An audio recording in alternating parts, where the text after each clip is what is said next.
The echoes of her daughter's disappointment rang in Sarah's ears as she sat in her dimly lit living room, an untouched cup of tea by her side.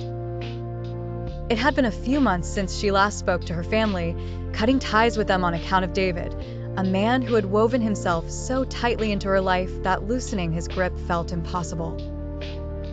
David was charming, the kind of man who could light up a room with a mere smile.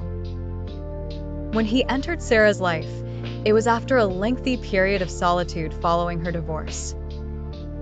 At 52, Sarah wasn't expecting to fall for anyone again, much less someone who seemed to see her as a whole person rather than the sum of her middle-aged features and life stories. Friends described David as warm, engaging, the type that listened attentively and made you feel like you were the only person in the world. But friends only saw what David wanted them to see. Beneath the surface lay a darker, more insidious nature.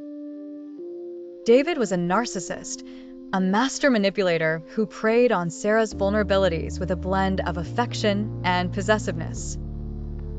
In the beginning, David was everything and more. He showered Sarah with compliments, slowly infiltrating her life until she couldn't remember what it felt like to be without him. Sarah's self-confidence, once fragile post-divorce, was carefully reconstructed by his praise. He redefined her expectations, whispering sweet lies of longevity and partnership. Family gatherings became less frequent. Her closest friends started a slow retreat, but Sarah attributed it to her deep infatuation with David. He was all that mattered, and David made sure to reinforce this idea, questioning the motives and loyalty of those around her, gently isolating her with concern and disguised jealousy. Anyone who questioned David's intent was met with Sarah's fierce defense.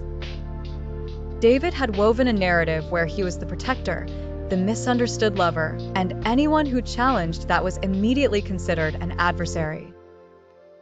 Thus began Sarah's slow burn of bridges with those she once held dear.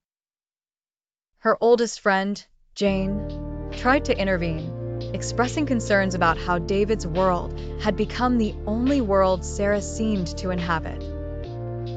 Still, Sarah, caught up in the intoxicating whirlwind of her relationship, dismissed her friend's worries as jealousy or misunderstanding.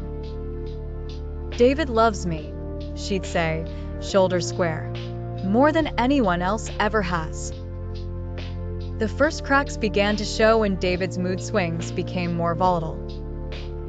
What started as endearing possessiveness morphed into controlling scrutiny. Sarah's daily routines, her attire, and even the literature she enjoyed were subject to his approval.